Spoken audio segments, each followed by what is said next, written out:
Hey, you remember? That's weird about that melon. I don't know. I've tried it on 2 or 3 different channels, and I've got some settings that's messed up. It don't like melon at all.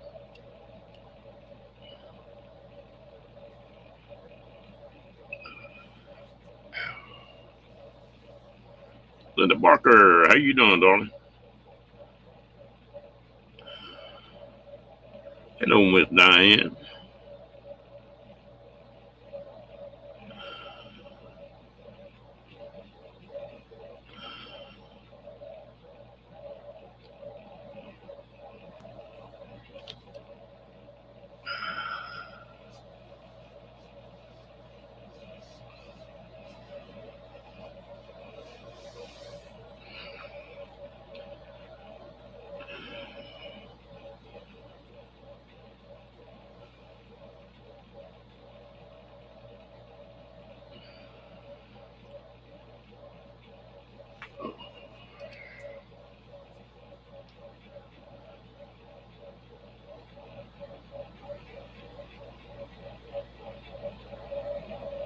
It's a red one.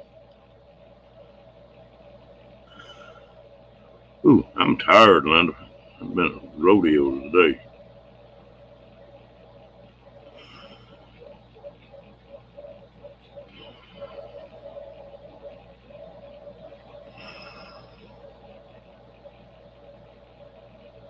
I appreciate it, Diane.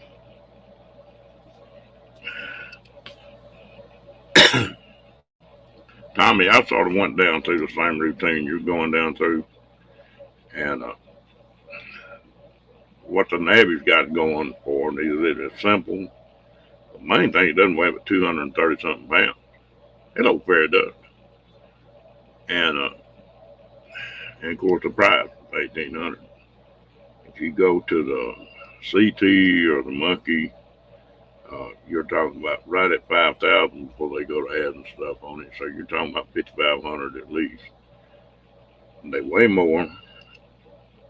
Uh, I think that Monkey weighs, I don't know, it's about 40 to 50 pounds heavier than a Navy is. It gets better gas mileage, but you can buy damn near buy 4 Navies for what one Monkey costs.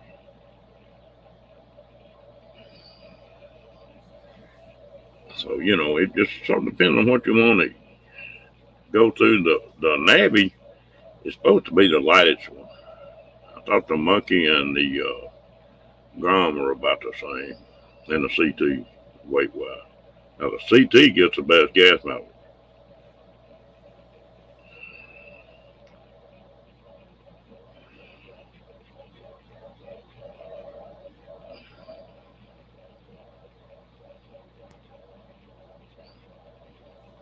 And the CT is more off road. And you put it on gravel and you don't have to worry about it. Plus, that design's been around since the 70s.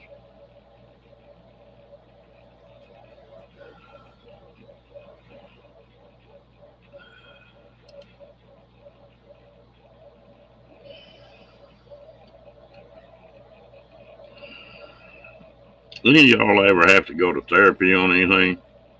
I believe them people are sadistic as a damn dentist is. It's been a hell of a day. First I went to therapy on my knee, and then on my shoulder. And that little old guy weighs about 110 pounds, but he's tougher than a boot that does that. And then I come back and started working on the fence, digging post holes and stuff. That wasn't real good therapy for my shoulder, but anyway, been a hell of a day.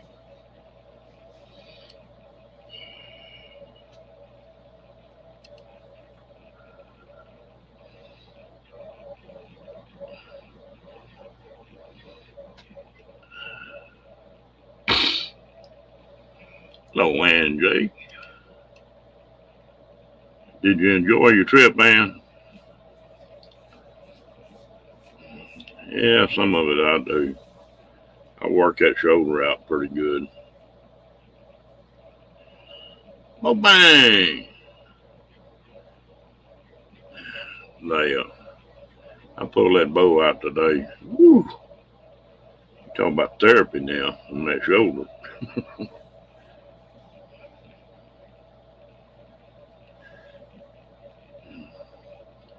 I can't believe I used to shoot a 90-pound bow.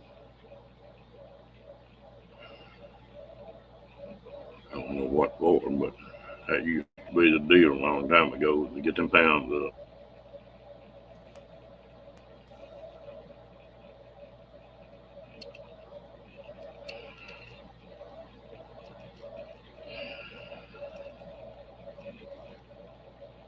Oh, dang, I don't want to make you mad, Linda.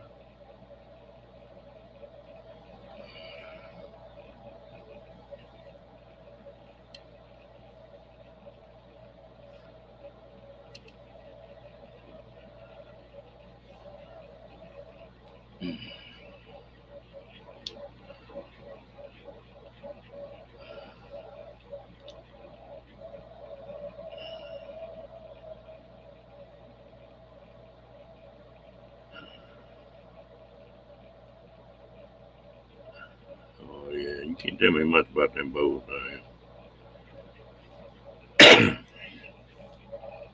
I got one recurve that I'm starting off on. That's not but 30 pounds, so that's not too bad.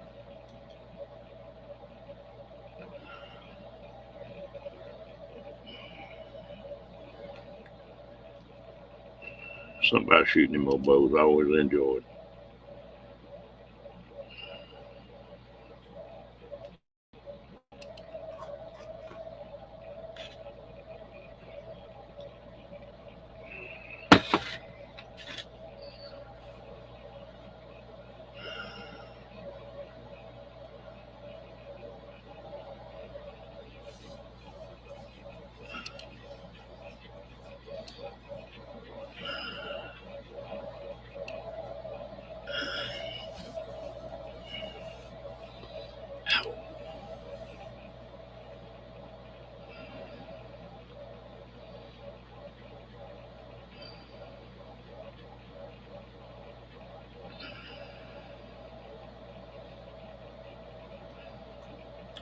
Well, I'd rather go through the physical therapy and the brace and all that crap than I had let them cut on it. So cutting is a last resort.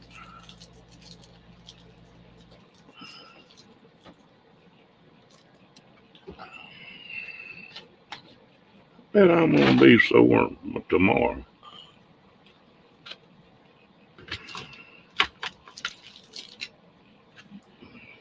It'll take me 30 minutes to get up and get going. Ooh, oh.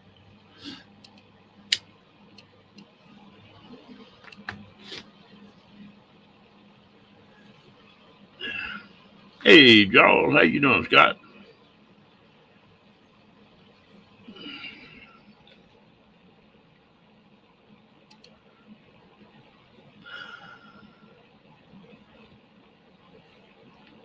Miss She Devil.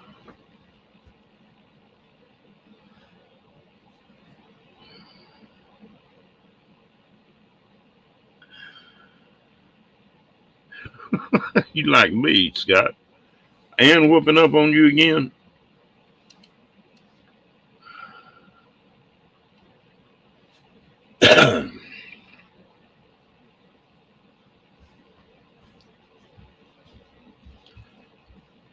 Yeah, I had big plans on some stuff like that myself, Charles, and I didn't get around to any of them.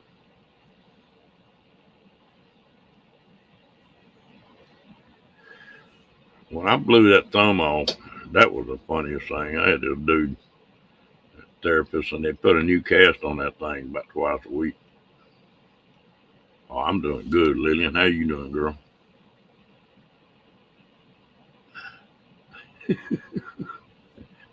Little kinky, huh, Jaws?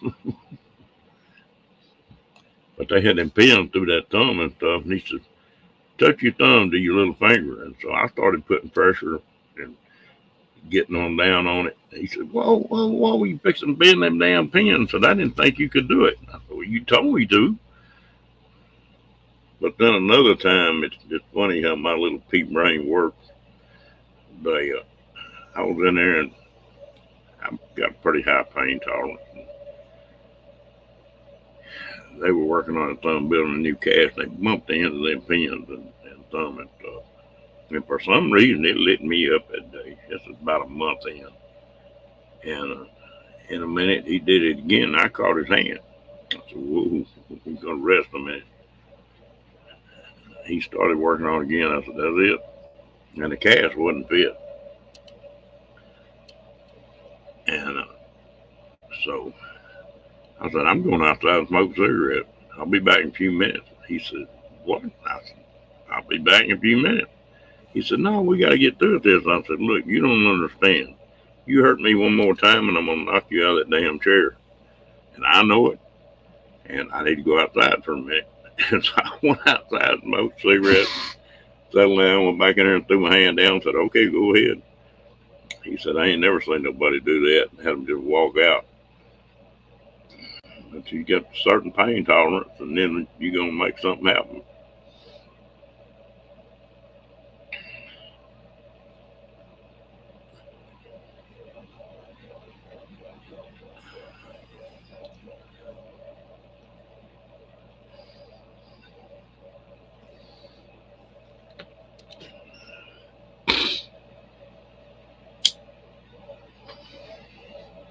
I had a pretty unique experience today. Yeah, you got to know your limit. When you hit them limits, well, then it's time to quit. That phone rang this afternoon, and I don't know how the lady got hold of my phone number, but it was a lady that had known me when I was in the first grade and was good friends with my older brother. I hadn't talked to in, well, I was in first grade last time I talked to her. And some kind of way she looked me up, and I talked to her on the phone about 15, 20 minutes today. That was out of the blue. Hey, KT.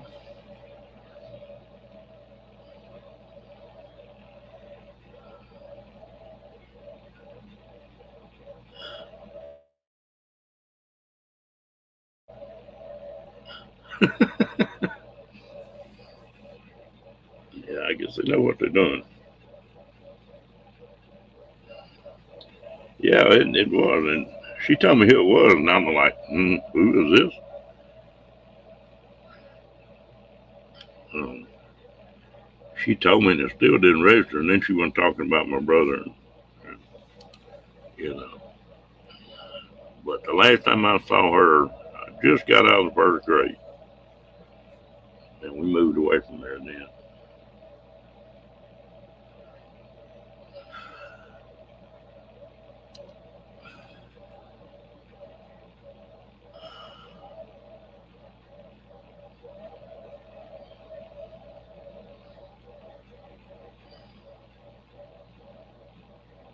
Well, is anybody saying Kenny?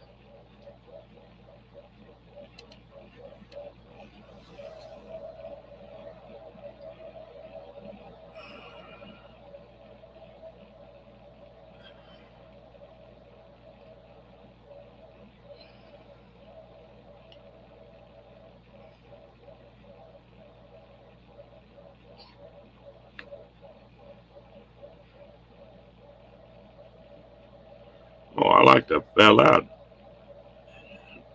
I don't know if any of y'all watched that start of that sort of life story I had. Well, the last time I remember that lady, but I can remember we had a bunch of baby ducks. And like I say, I was just a kid. And she picked one of them ducks up. I can't remember what her face looked like or anything. She picked one of them ducks up. Everybody had skirts on, you know. And that duck pooped all over her lap while it was sitting in her lap. I remember that.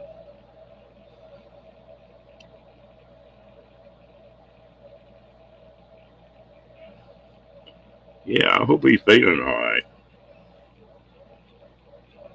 I've been getting comments from him where he's been watching the chats. Yeah, he may be.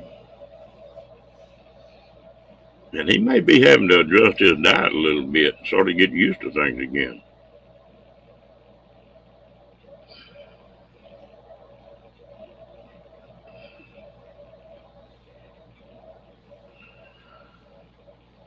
They say what they want to say, but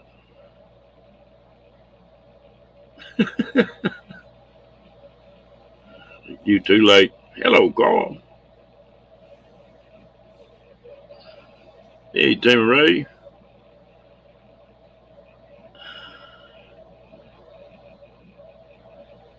Yeah, it is. And Kenny's used to eating some weird stuff anyway.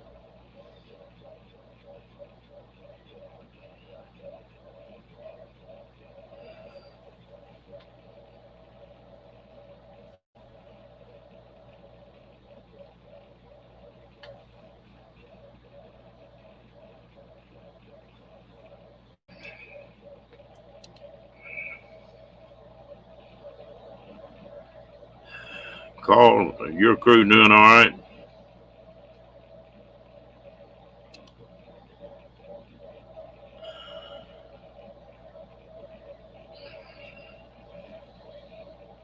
Dang, Diane, how do you do Discord and all the moderating you do?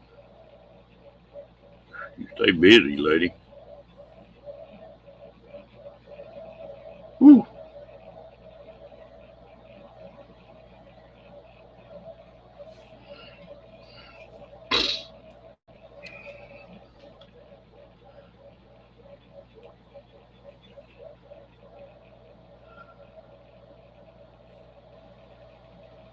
Well, we got to talking about him. His ears must have went to burning.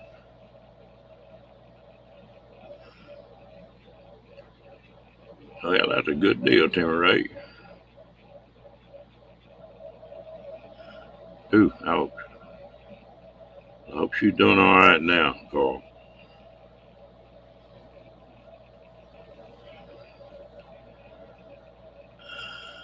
What are you doing, Kenneth Oak?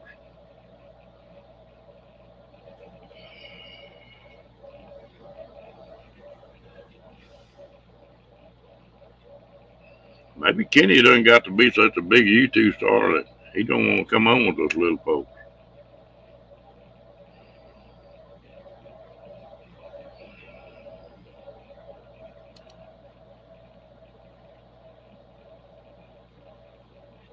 Hello, Miss Janice. How you doing, girl? Daniel, hope you're doing good too.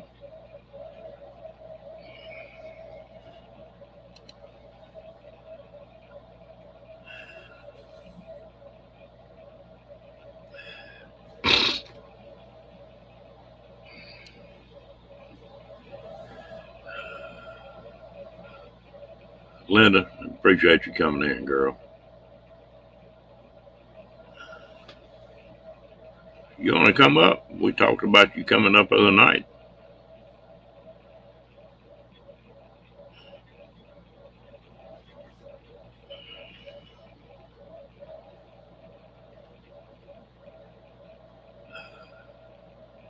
Oh, I could run with that, Janice, but it's too early in the show for that.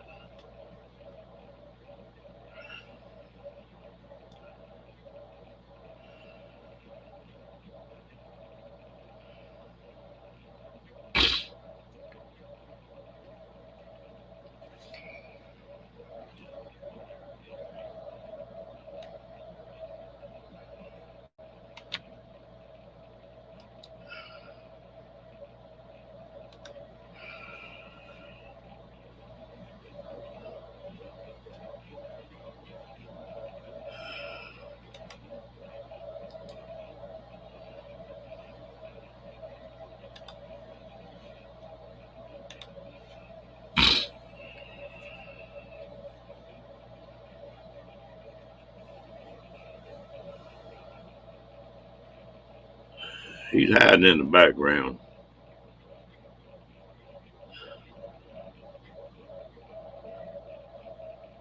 Oh, Lord, he's on one of them 900 numbers again.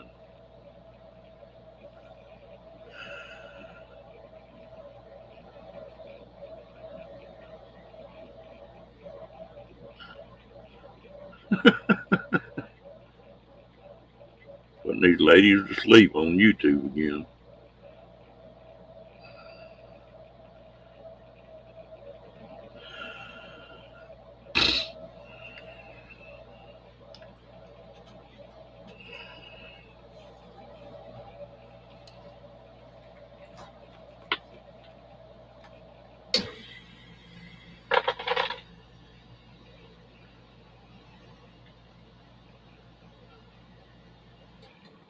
I can just hear Kenny now. Now, darling. Now, baby, I didn't say that. Now, darling.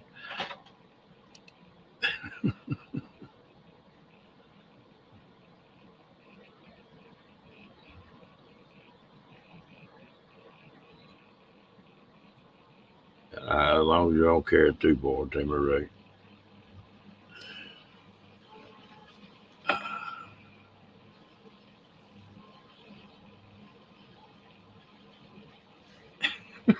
There you go, Carl.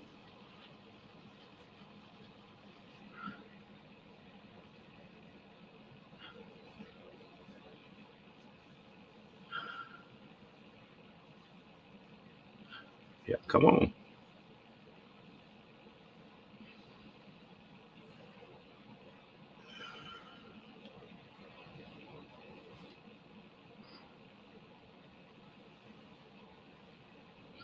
Link's up there. Somebody wants to come up? Well, come on.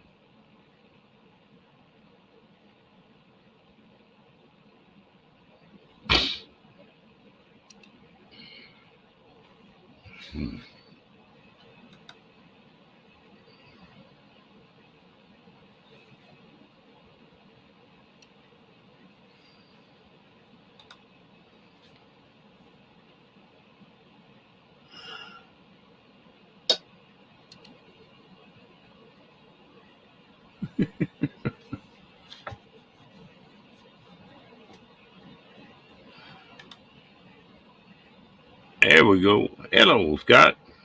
How you doing? Oh, I can't complain. Still kicking, still walking around. Well, that's good. That's some interesting pieces. Yeah, this is just some of the stuff that we found. So I thought you wanted to see it, so I better show it to you. Amazing how that water makes it stand out, isn't it? Oh, yeah.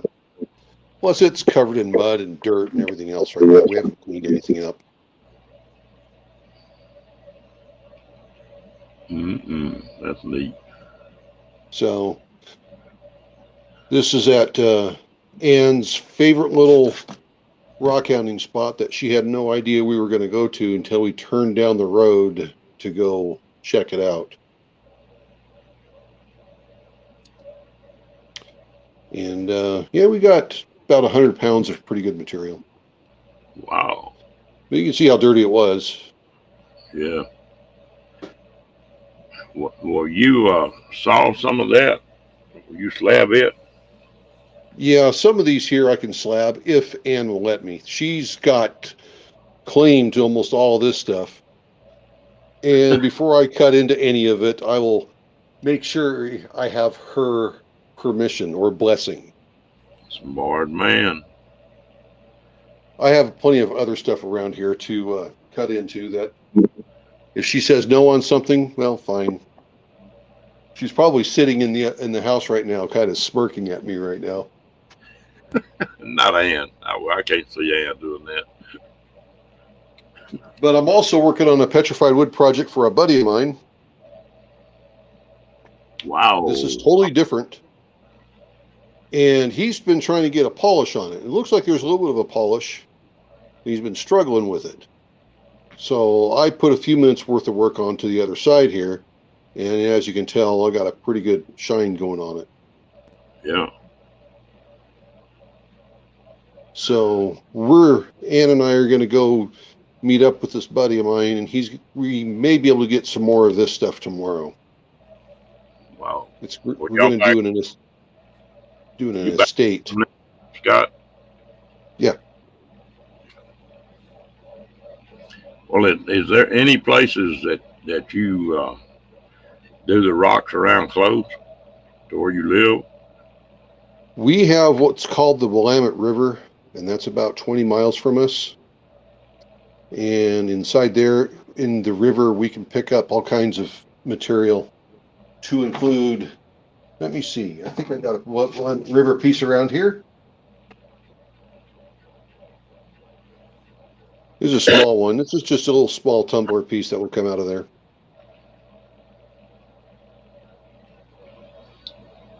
I've got one I need to find and show you. Everything's so dry in Texas, all the rivers and stuff are down. And there was a guy on the walking trail the other day that found a mammoth tooth, and it looks like obsidian. Cool. And of course, it's huge. I mean, it must weigh 25 pounds. That's neat.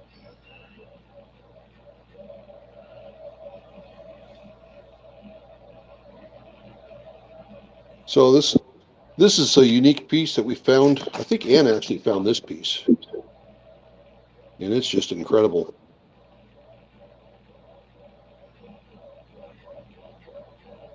Oh yeah. But this is from our river that we hound quite a bit. That's local to us, and we find some pretty good stuff, and then we also find some garbage that ends up in the rock pile that we should have probably never picked up. Diane. Hello, Literate. I ain't gonna get you in trouble, Scott. Get me in trouble. Yeah. You know, if I get in trouble, that means I'm getting attention, and attention is good.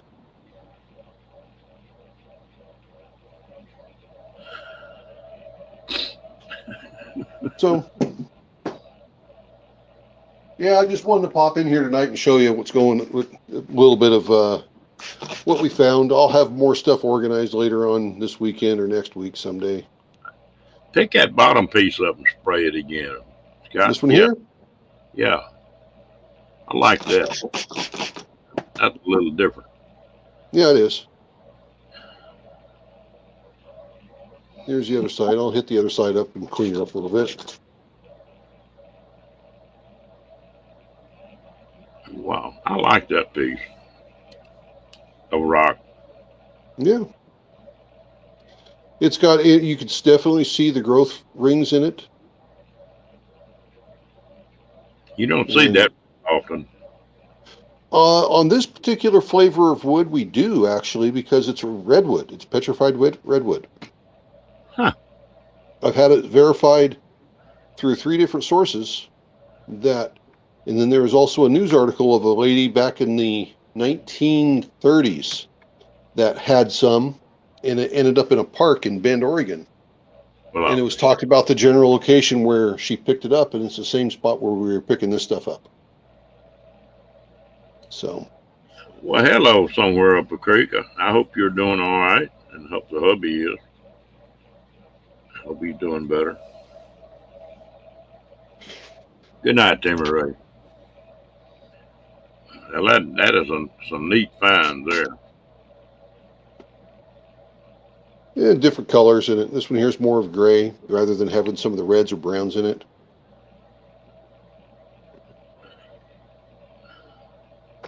And again, I have not gone through everything thoroughly yet. I mean, everything's still in a bucket, and as you can tell, nice and dirty still. So then you take it out and get the pressure washer on it. Look at the rings, the growth rings on that. Yep, that's neat. And this is a size I'd probably throw into a tumbler.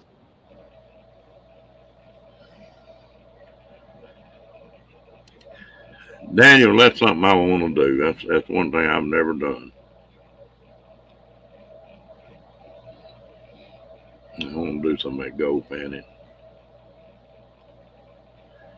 And you know, the thing about it is, we walk over the top of some of the neatest rocks in the world and just don't even know what we're walking on.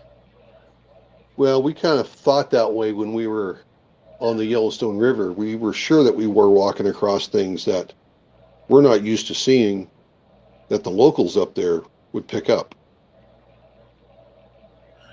So, go grab something else here.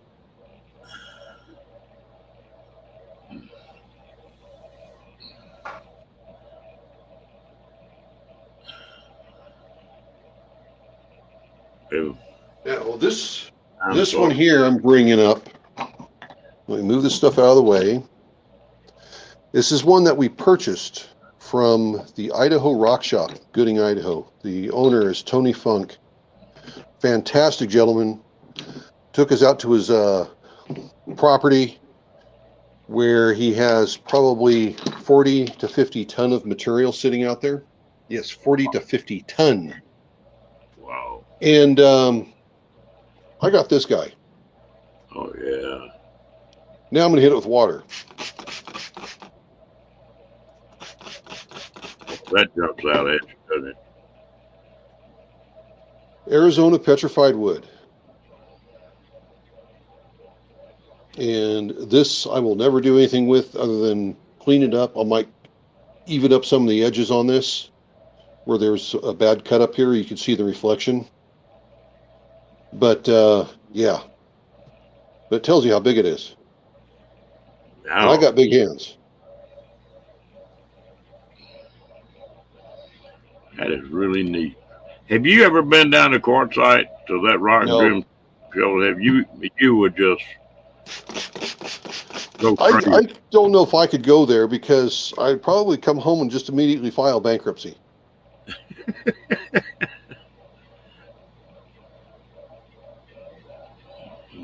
Yeah, we're praying for you, yeah.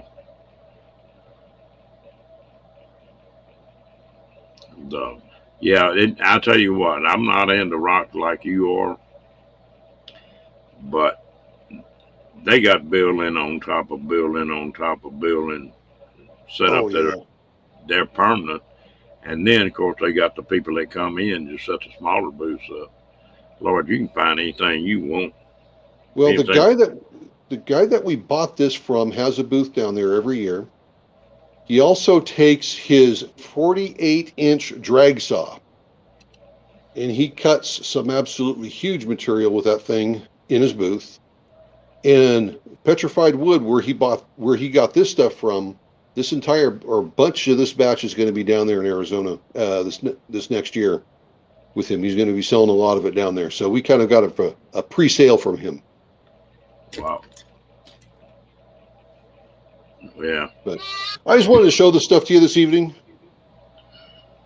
Well, and, I can see why you bought that. Oh yeah. I mean, this was $30. It's probably worth more right around the $80 to $90 mark, but he just said $30, and in reality, by the time he got done working the deal out, and with everything that we got from him, the pieces that Ann picked up and some other material was basically free because we got well over 300 pounds of dollar per pound material from him. And he only charges $300. So this ended up being, he said $30, but it ended up probably being free because he just threw it in there. That's neat. Yeah, I mean, he's a good guy. I've bought stuff from him through the mail before. And actually, well, I'm gonna try to spend a month in quartzite this year. And, wow. This is something I bought from him last year. And this is what they call Cary agate. You can see the blue here. That's the agate. It's got calcite on it. And this Cary agate is from near Cary, Idaho. And he showed a picture of this stuff being cut open. And I was on Messenger immediately saying to him, Tony, I need a box of that. So he boxed it up for me. It was $1 a pound plus shipping. Janice is wanting to know if there's anything you can do with old Coral, Scott. Now, what was that? Janice is wanting to know if there's anything you can do with old Coral. You know, old Coral? Yeah. I've never worked with it before. I saw some of that stuff sewn that polished that was pretty neat. Yeah, let me go back and look at the comments here, since in this app I'm using I can't see them. Yeah, that's Janet. Yeah. Yeah, Janet, I have not worked with coral before. Last time I was in Florida a year ago, it was a year and a half ago, I went to try to go to a rock shop to buy some, but the rock shop was in a neighborhood that was way too sketch for me to want to even slow down. So I just continued on, and I just haven't had time to sit down and research it. But I know that agatized coral that comes out of Florida is incredible.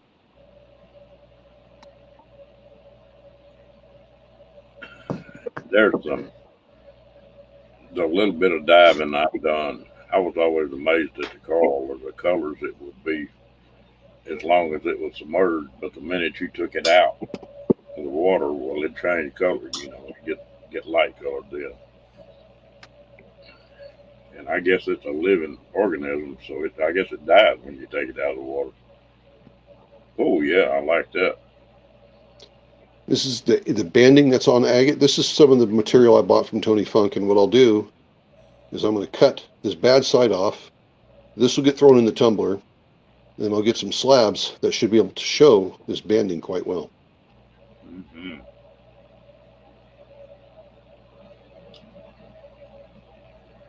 So, Like but what I've been finally getting back in the swing of things of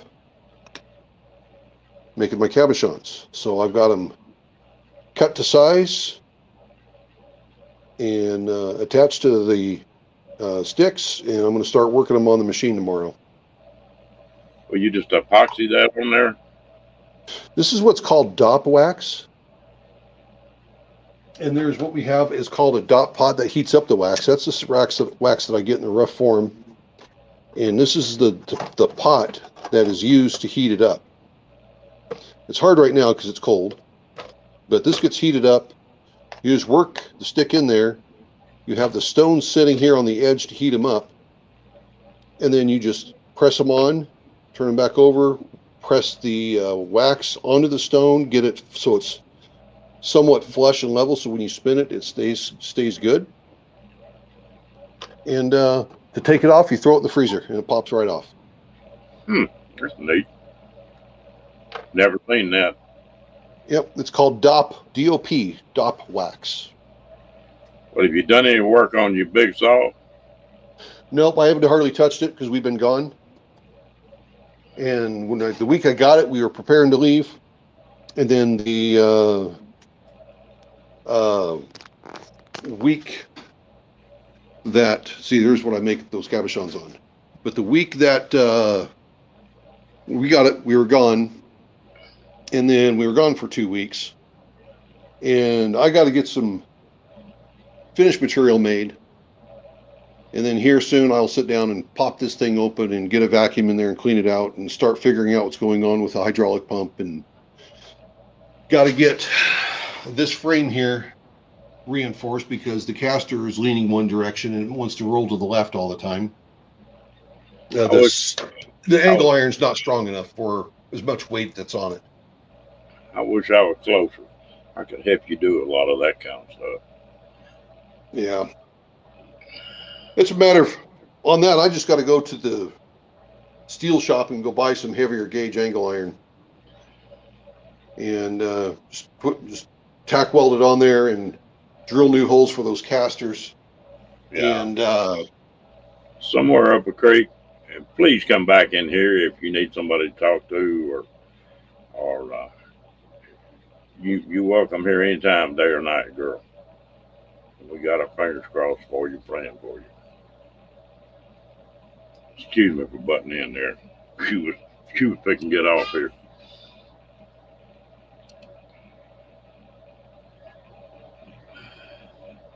Hey, that's an interesting hobby. And I had a friend of mine that didn't have near the setup you got, but he did a lot of this stuff. He was one that cut that obsidian for them broadheads, and I haven't been around any rock stuff to see him working it since then. That's years ago. I don't know what happened to all his. See here. The guy passed away, and I don't know what happened to all his rock. He had a pretty nice setup, and of Because I know them kids of his didn't care for it. Well, this here is obsidian that was given to us from the lady who's the breeder of our two pugs. She works at the BLM, the Bureau of Land Management, Wild Mustang Ranch. And this obsidian was out there in the horse pens. And so she knew that I like it, and she knew we were coming, so she went out there and picked up a bunch of it for me. And there's going to be really nothing spectacular about this, other than it should take a good shine, and I'm going to make her some like bolo ties and maybe a belt buckle out of it. Well, does Ann make jewelry out of any of your rocks? She'll probably start doing that once she's retired. But right now, her work stuff is just not fun. So I'm sure that she's going to get into it here pretty soon. We were originally going to build a separate building for the rock shop and start putting the jewelry making stuff in there. But the way times have been for us and just how things have fallen in place, it just didn't work out that way. We still can do that. One of the things I'll probably end up doing is rebuilding this faceting machine that we have, my old grandfather's. It's got the silicon carbide wheels on it, and I want to convert that over to diamond wheels or diamond discs. Probably need another cabochon machine so she can sit and we can set it up for her height. Because mine is set up for my height right now. And with her being practically a foot shorter than me, not quite, about 10 inches shorter than me, it's not a comfortable position for her. So I would like to be able to have a new machine for her and things like that, but it's all down the road. I'm still figuring this stuff out. I don't know what the heck I'm doing. I'm just mumbling my way through it and hoping I get something that turns out okay. Well, I tell you what, though, that's what makes it interesting. Yeah, because every time I turn around, I pick up a rock and I learn something new. Yeah. So this is a waterline agate that came from the Columbia Basin area north of the Tri-Cities, Washington, right out the edge of the Columbia River.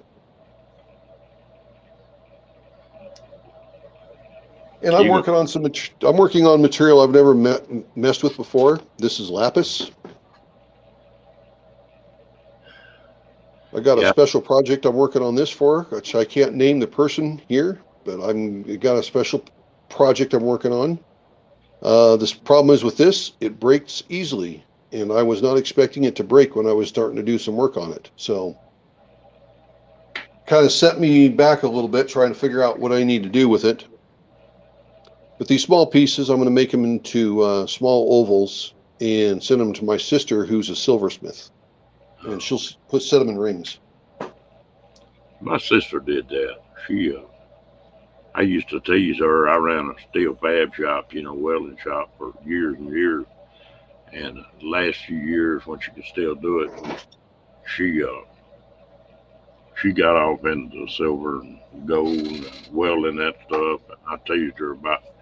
She waited like I got too damn old to learn how to weld. But every hobby is really interesting.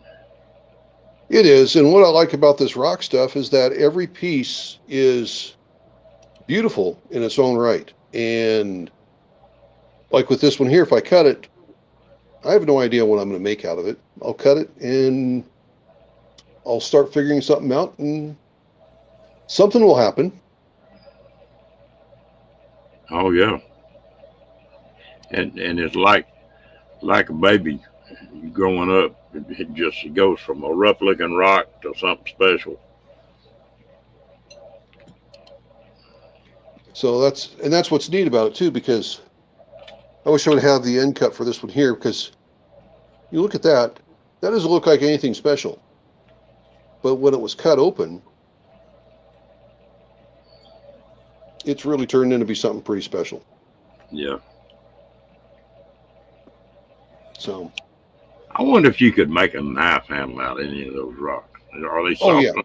that's what I was wanting to do. I was originally years ago wanting to be do a knife making stuff, and then the scales for a full tang knife make out of stone. We And I might have, thought that would be an excellent idea. And I could still do that. I have a bunch of steel here, some 15N20, some spring steel, uh, that is excellent for stock removal. And as long as I remove and shape the steel, cut it down cold, and keep it so I don't lose the temper in it, then I could go ahead and do something like that. I've probably got enough of that type of steel to make well over 1,000 blades if I wanted to around here. we might have to get together on something. Is design a blade up. I can do the blades and temper them and everything, and uh, set the holes on the full tang up for you, and send it to you, and then let you put the rock scales on. That might be interesting. See, here's the steel that I'm using, and as long as I don't do this to it, where it got discolored and I lose the temper on it, if I Yeah, can cut it, and you see, this is not a carbide tip. That's an actual tip from the actual steel itself, and the thickness of this is really good for knife material. And these are vertical Scrag mill blades. So basically they are ran vertically. In the Scrag mill that I believe they came out of in Union, Oregon, there was 6 of them. And there was enough space in there to leave an 1.5-inch space in there so they could run and cut lumber through it for dimensional lumber.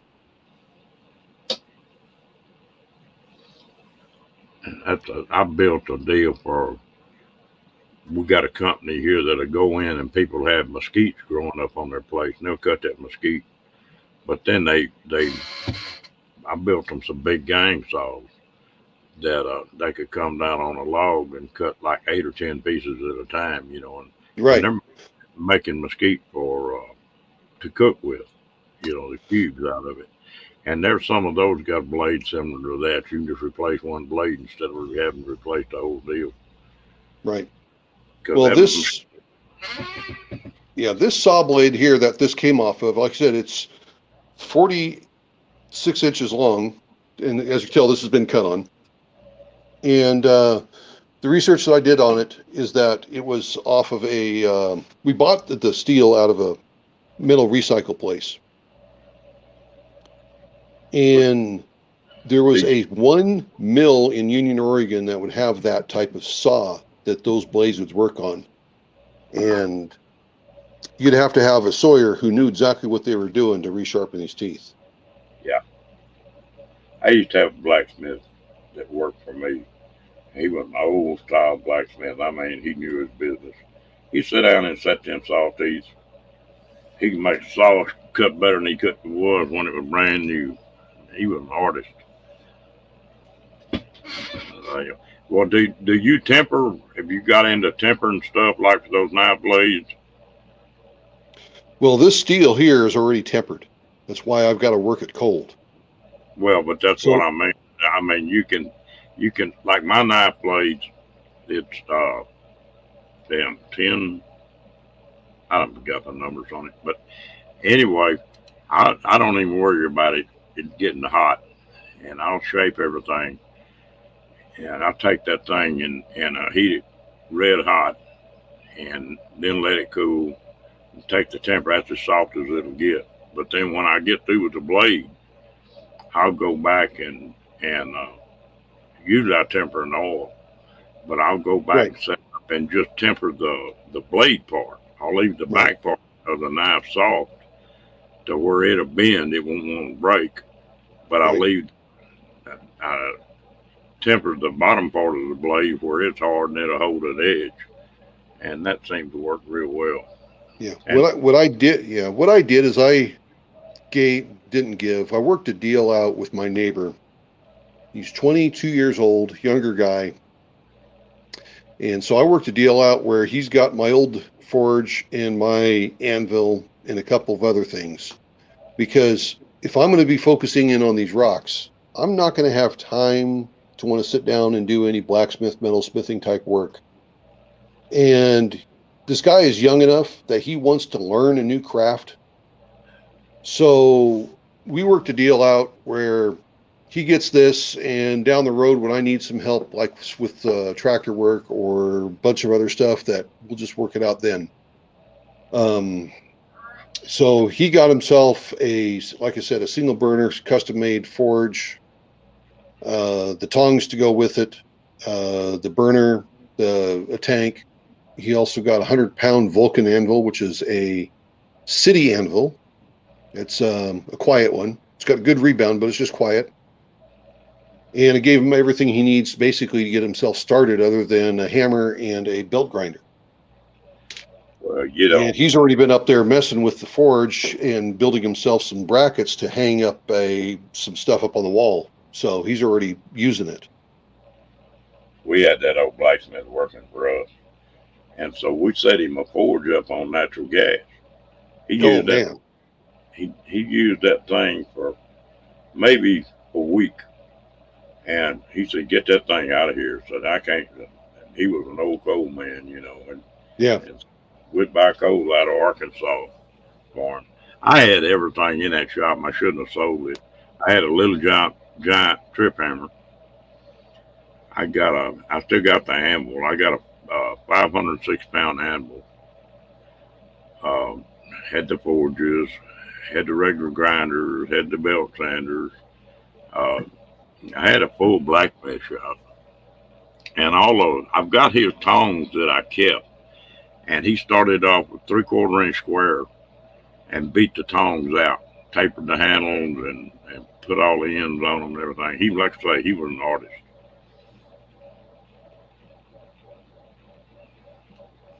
He was a full-blown alcoholic, but boy, he could work his steel. Well, the alcoholism has probably eased the pain that he was dealing with from being a blacksmith. Yeah. He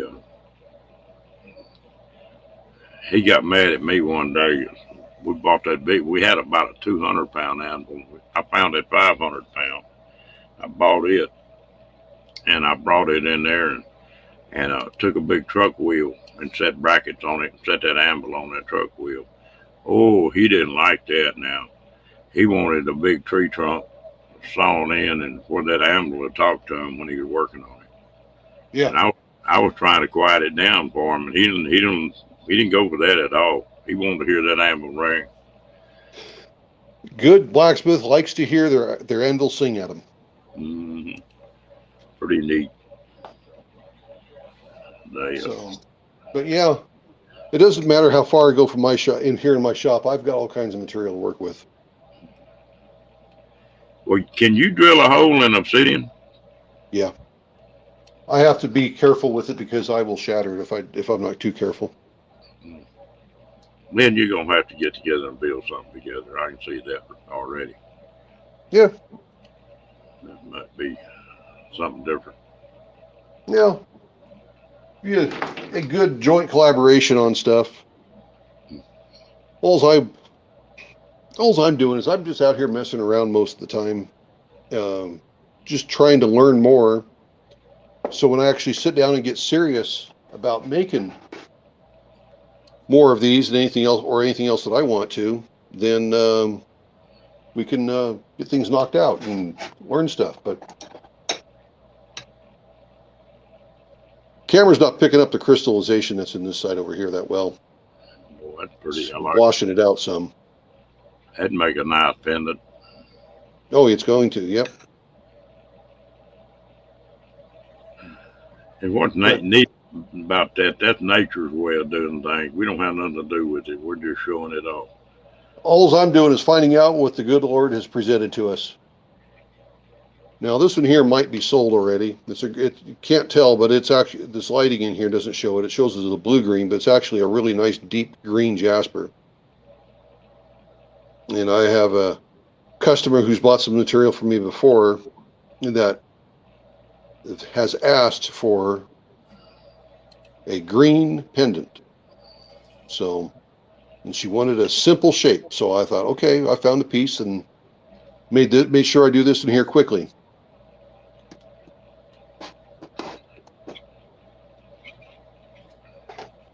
Yeah, that's all really interesting, Scott. Yeah, it's fun.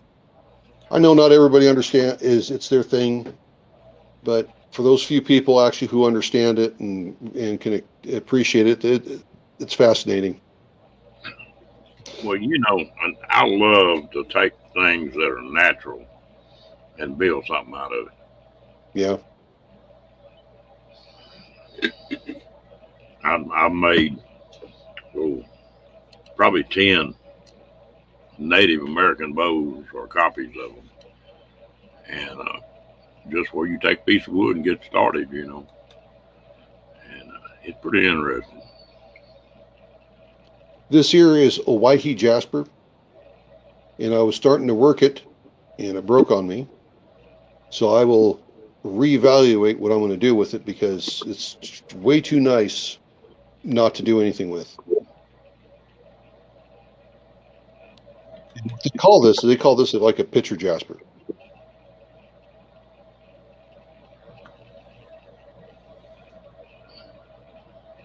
So, well, I'm going to jump off here.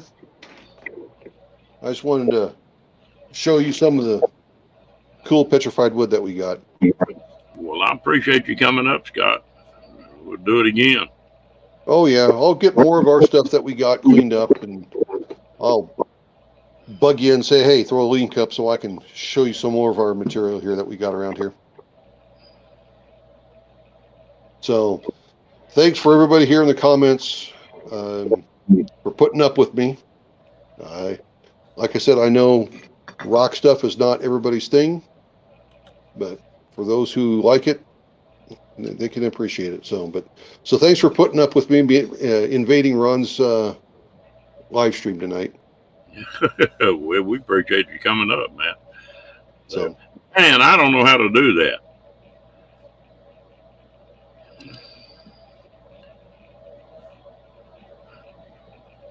see you guys.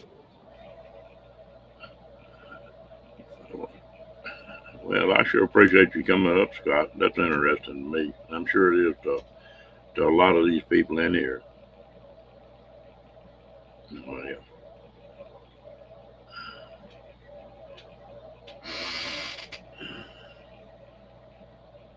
yeah.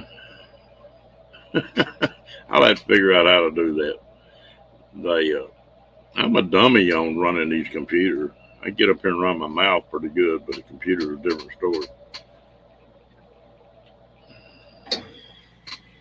Yeah, it is some pretty. That agate is pretty though. Pretty stuff.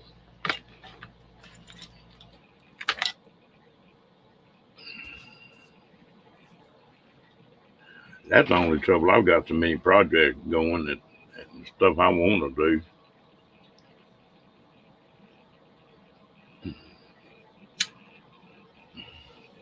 It is when it comes to the computer part of it. I mean, I can do a lot of stuff on it, but uh, there's a lot of folks that know 1,000 times more than I know about it.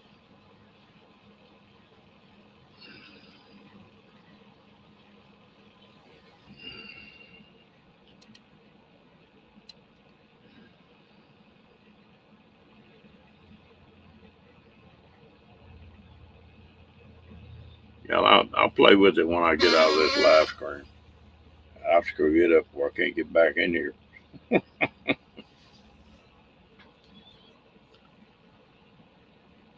Oh. Well, it sounds like this has been a wild day for folks being sick and some serious stuff going on. They, it's funny how most of us have never met, but you get close to people on here.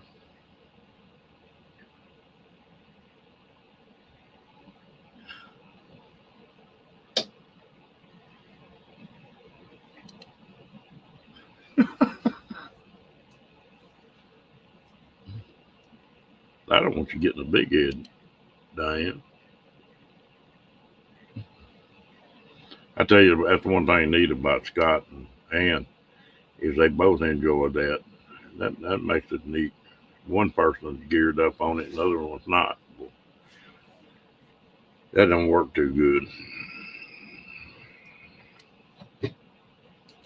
And I can't believe Scott got up here and gonna get on his case. He didn't plug the pugs one time.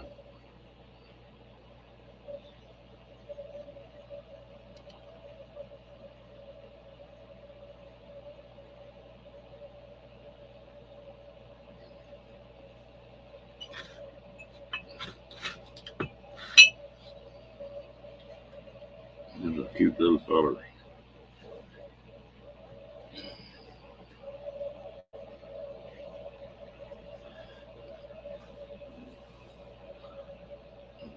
I bet y'all were glad to see them puppies like to travel, and sometimes puppies are a pain when you're traveling with them. Get car sick and everything in the world.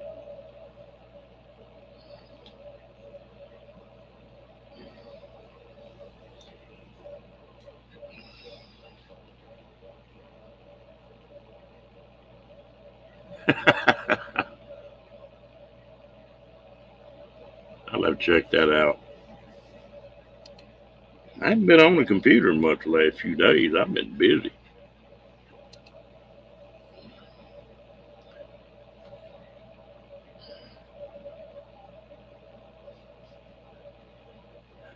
Rocky had been staying around real close, and so I got where I trusted him a little bit about letting him outside for a few minutes.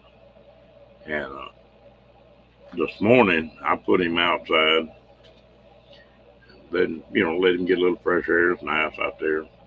Well, he took a little stroll. He didn't get out of earshot, but he was far enough away. It took a little bit for him to get back.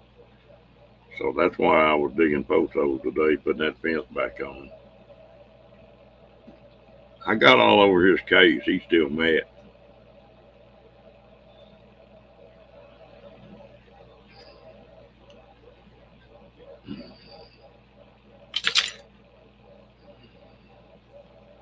I ain't never seen a dog that held a grudge like that dog does. He just hurt his feelings big time.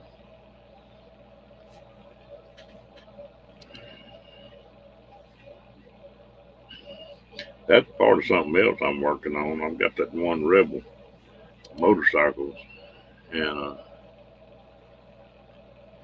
well, he got to learn. He gonna figure out one of these days that I don't care how big he gets, I'm still a big dog here. But anyway, I got the stuff coming in for Rocky's trailer. I'll start working on it. Yeah, and I think that's probably what's happening a little.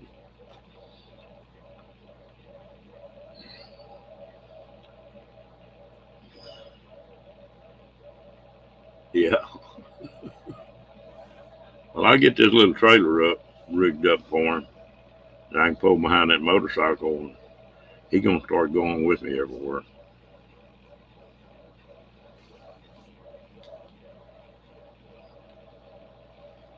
I tell you what, some of y'all need to take this up for a hobby.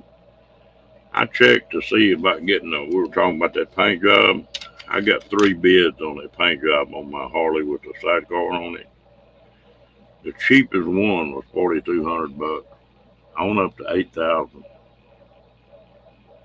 That ain't a hell of a lot of metal on a motorcycle.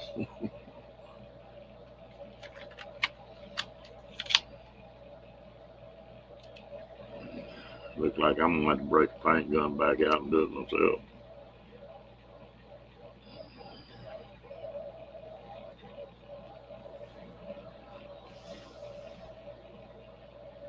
I get that motorcycle painted the color I want it, will you be able to see it coming down the road? Yeah.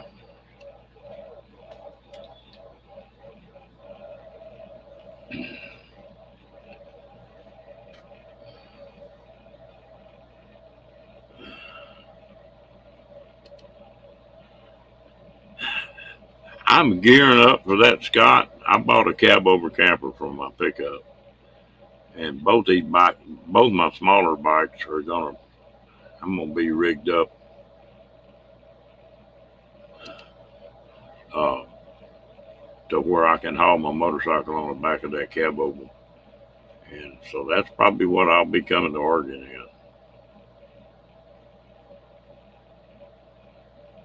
in. Yeah. No, that's not any airbrushing on it. Now, if you start getting airbrush colors on it, the I don't want a bunch of airbrush stuff on it. It's what they call a hot rod red.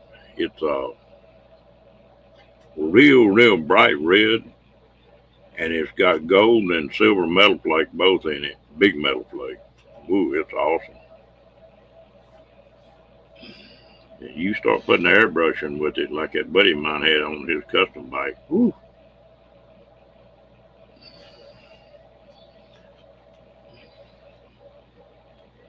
Hopefully everything works out, y'all. That's what I'm rigging that thing up for. Is I want something that I still haven't got everything worked out just like I want it. I don't really want to pull a trailer, but then I would love to have that motorcycle and that one of my kayaks with me. The only trouble is them kayaks I build are not little. They're real high performance, but they're like 18 foot long, so they're not little bitty ones.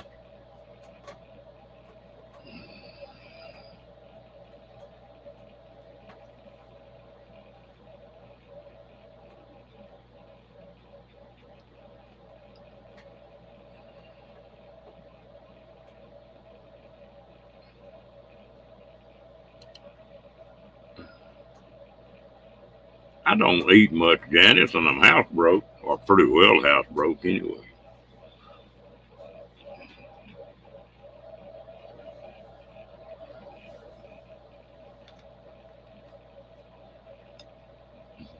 I bet Rocky and them pugs would have a ball, Lance. Rocky loved to play too.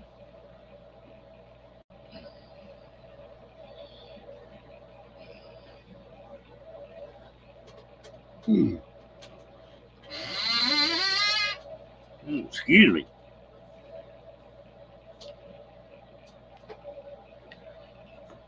Rocky be teaching your pug bad habit.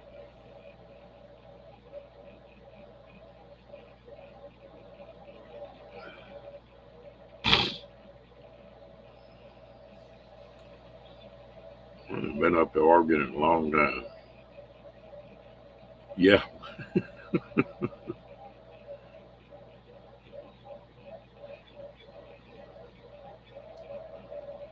I got to mess with Rocky today after I got on him. He was up on the end of the bed, standing there looking at me. I could say, Rocky, and he'd turn his head or he'd look the other way. I say, Rocky, and turn his head back the other way. He would not look at me. Crack me up.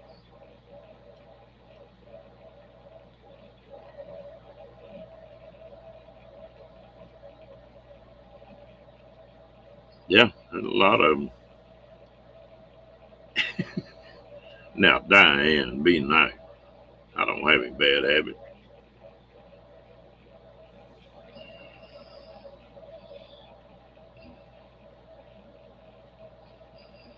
If I know Ann, she'll have a skillet to fit the back of both our heads.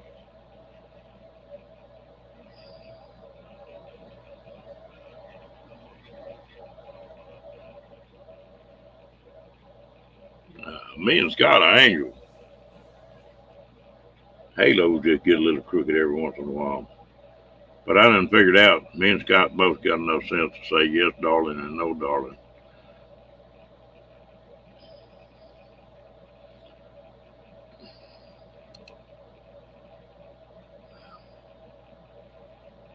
Somebody else on here was talking about, that was KT that was talking about that her and her fellow got I forget one model Indian, it's an old one, been completely rebuilt.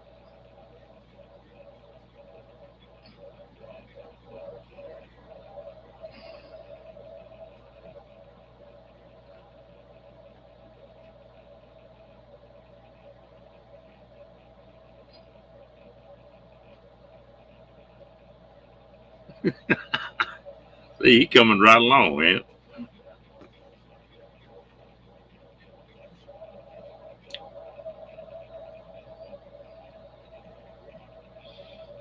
Scott be saying, "Oh, darling, you know what I like."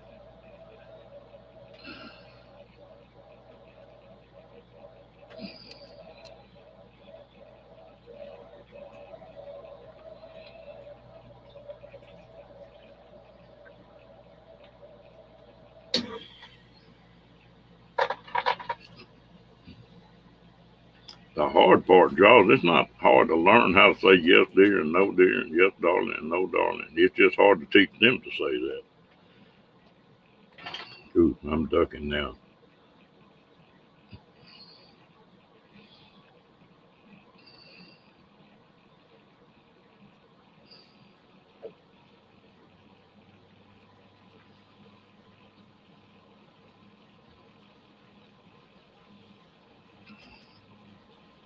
Well, I imagine Scott knows what I'm talking about.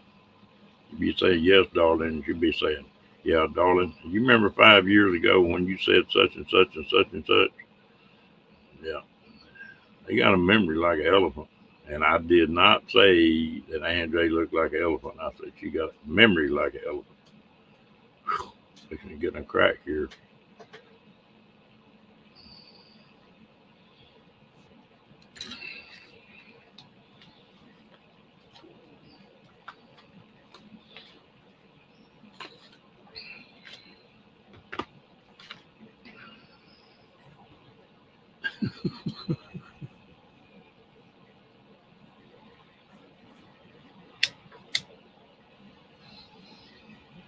Now, KT, what's wrong with saying yes, dear, and no, dear?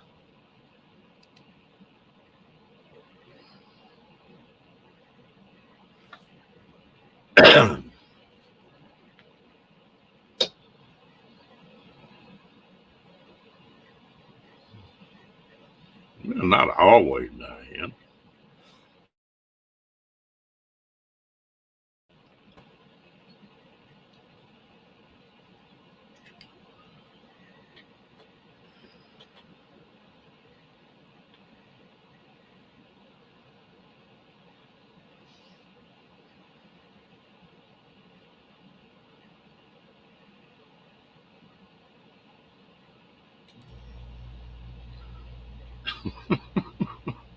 I ain't touching that one, Janet.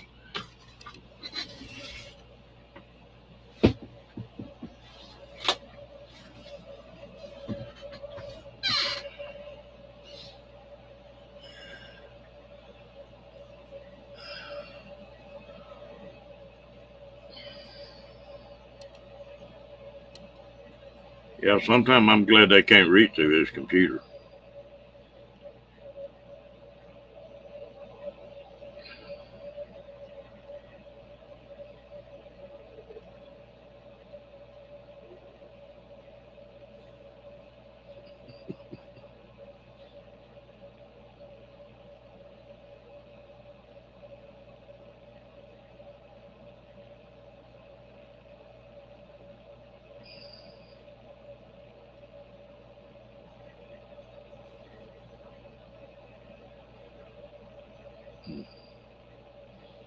I like the way Roy and Becky think. She got that skillet that's got that emblem on the bottom of it, and she said it looked just like a tattoo if it's hot when you bounce it off Roy's head.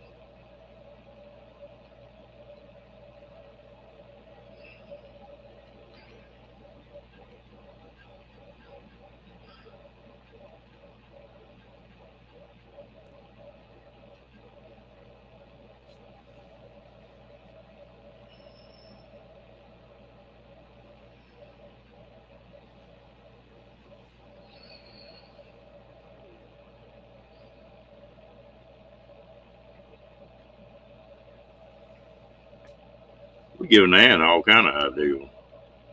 Sorry, Scott.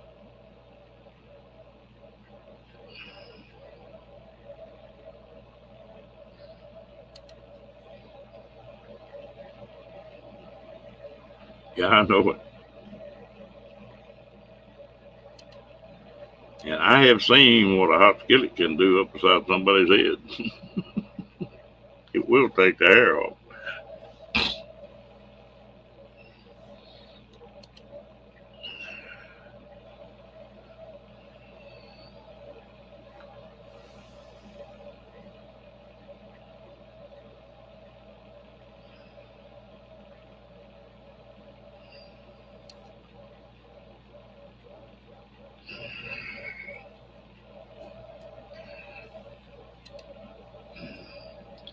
Well, y'all, I'll give you one little hint. Just get you a stash of chocolate someplace. It'd bail you out of a lot of things. And they can't talk when their mouth is full. Ooh, I'm in trouble off that one.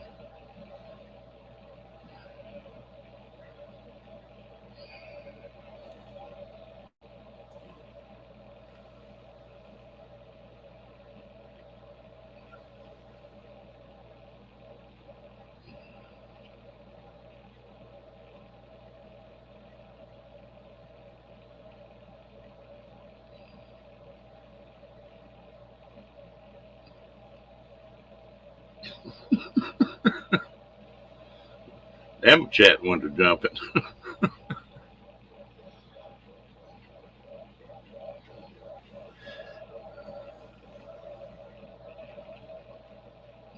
Well, you know, sometimes, Scott, we just say things that get us in all kind of trouble. It'd be like one time, people said something about me and Sandra talking quiet that morning, and some of the truck drivers told us, yeah, we got in a fight last night. I said, well, what did you get in a fight about? There were about 10 or 12 drivers standing there, and Sandra was standing there. I said, oh, it's a whole deal about putting a damn commode lid down and putting it up. I said, she jumped on me and said, you ain't lived till about 3 o'clock in the morning, and you walked in there and sit down on that commode and fall in it because the lid's up. I looked at her and turned around and sort of looked at her butt, and I said, there ain't no way your butt will fit in that damn commode. Ooh, that was not a good time.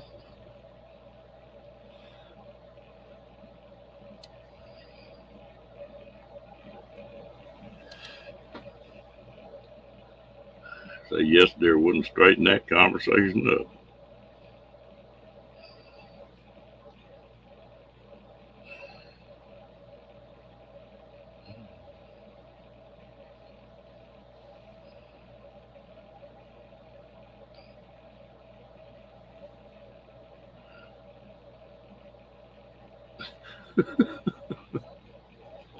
Yeah, it was, she devil.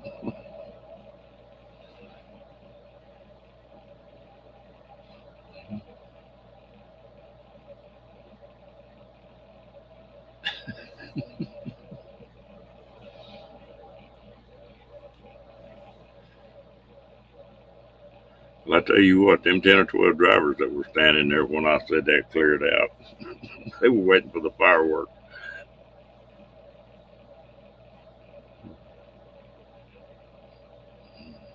Oh man, there had a lot of fun. We could have went on a whole lot.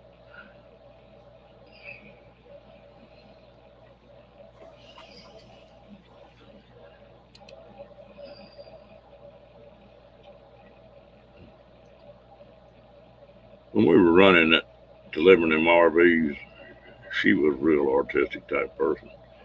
And everywhere we stopped, it had these big, long pine needles. She'd get a whole basket full of them. And she'd sit there and be going down the road, and she'd make them Indian baskets. Little tiny ones and big ones. And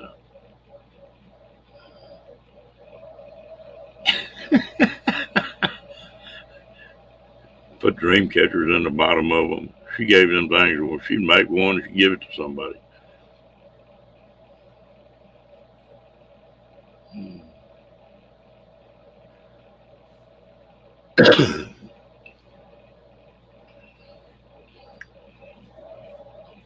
Charles, can Ann stomp her foot when she gets mad?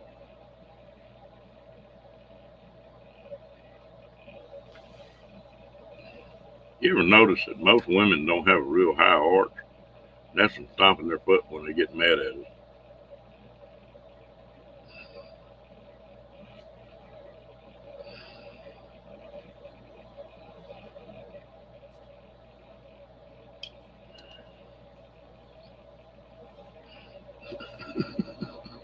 Oh, well, John's going to stay out of that one, I see.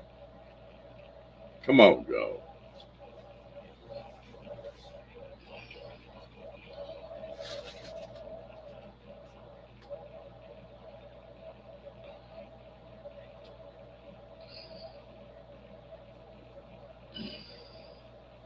She get that mommy look on her face, Jaws.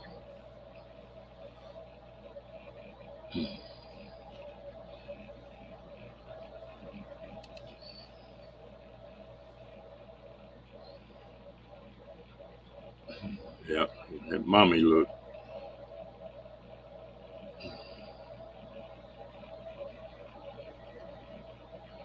There's 2 or 3 looks they can give us, Jaws, but the mommy look's probably the one they use the most.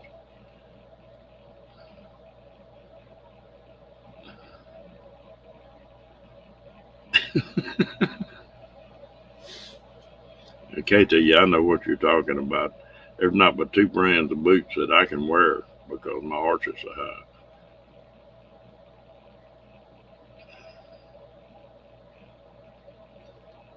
Yeah, women got that look. Y'all got several brands of that look. It's like, don't you even go there. Or if it's the right kind of look, the one the guys are always looking for is like, come here, darling.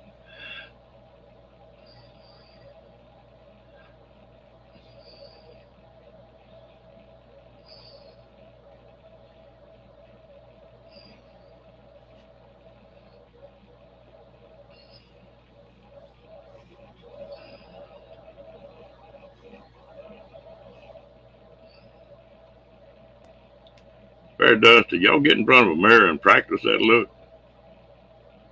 That can't just come natural.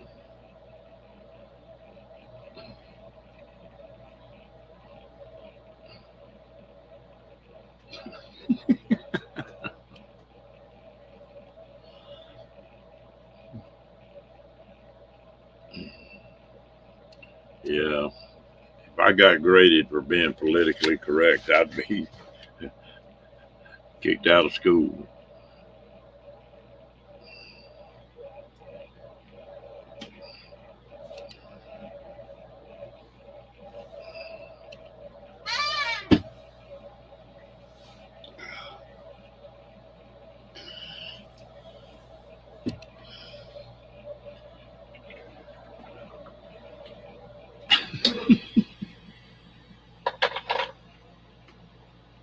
Hey, Skinner Farms, how you doing, Josh?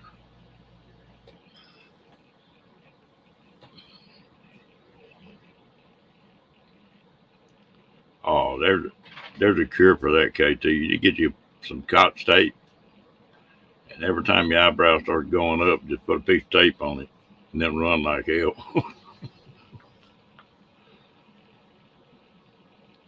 It's hard to be mad at a guy when he's laying on the floor laughing.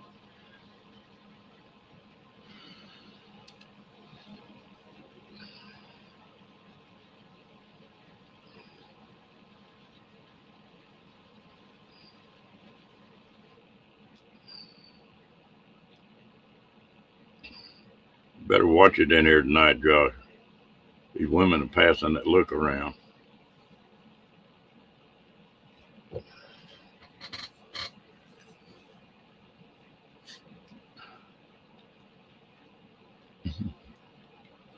Good night, Andre.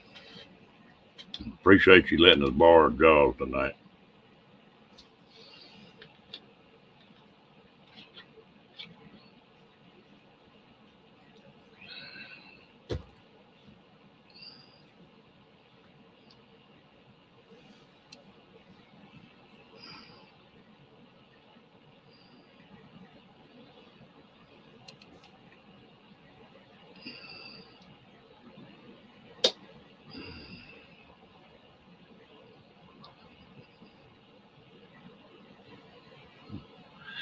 All right, Scott. Appreciate you coming up tonight. Enjoyed the rock show.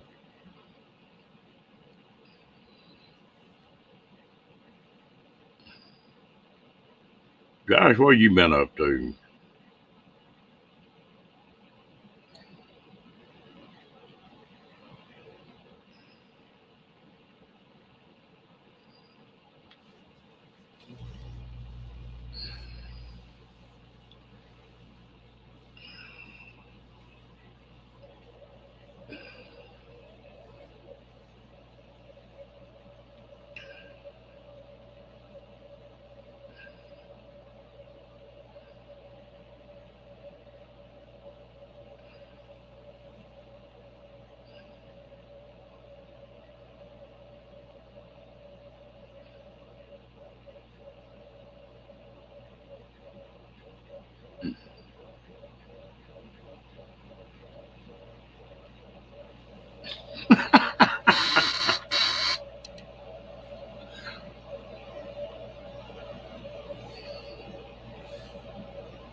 I ain't touching that one, Diane.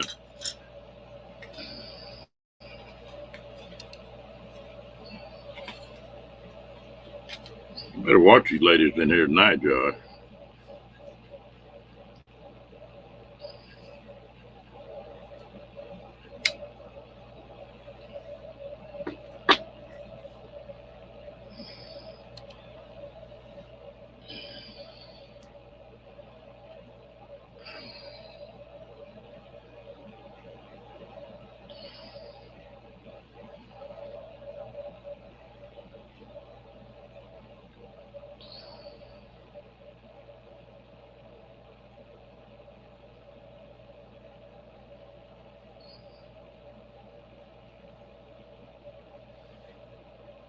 Hey, Moon Man, how you doing tonight?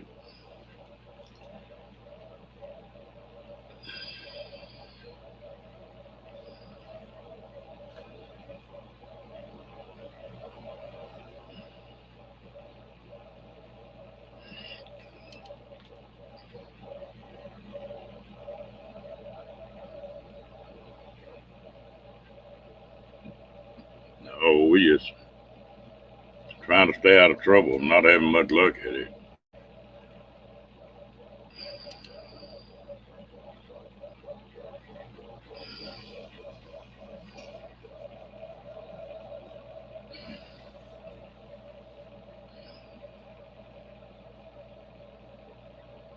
Yeah, that's what I said too, Josh, right before I ran.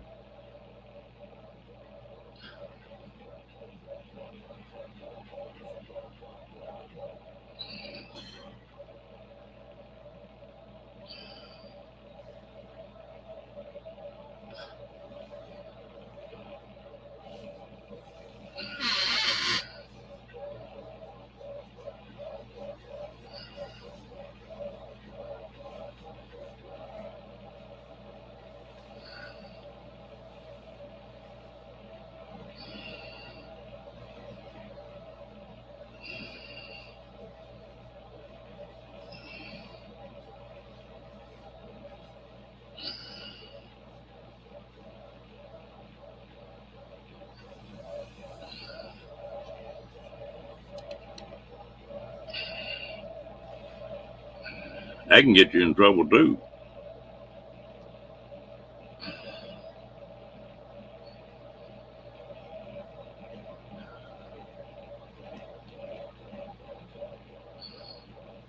I done figured out a long time ago that ain't a woman alive can put up with me on a steady basis.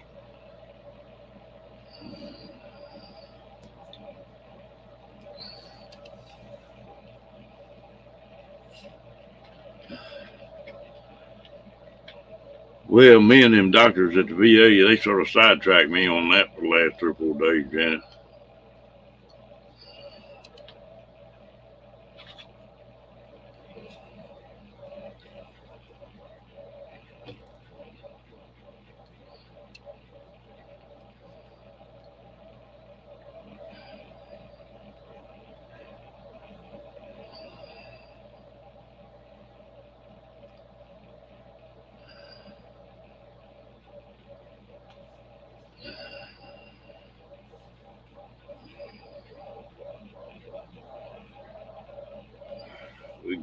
to them.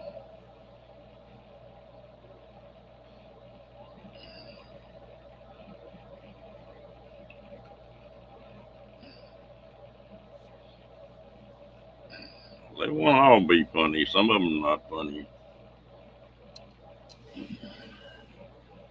Supposed to be 3 days a week. They sort of setting everything up. I got to call them tomorrow.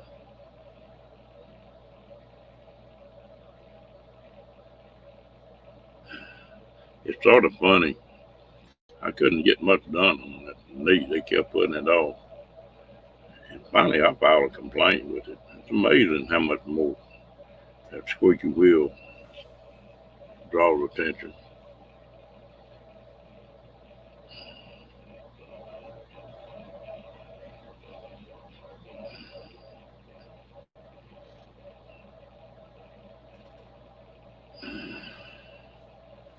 I've got to say, Diane, that I'm up until this little hiccup right here, I'm at excellent coverage out of the VA. I can get in and see a doctor, or of course, I sort of know how to work that system, but I can get in and see a doctor easier than my civilian friends can, and a hell of a lot faster.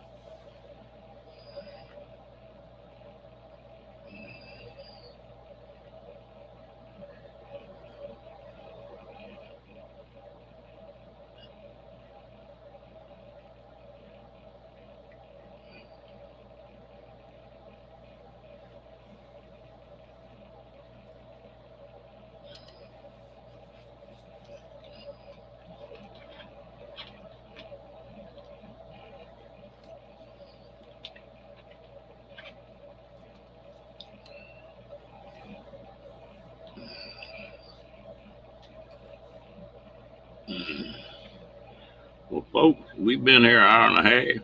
Well, you say we sort of shutting this thing down. I enjoyed it. And watch it, and campfires get you in trouble, Josh. Y'all have a good night. I'm going to get off here. And we'll see y'all tomorrow.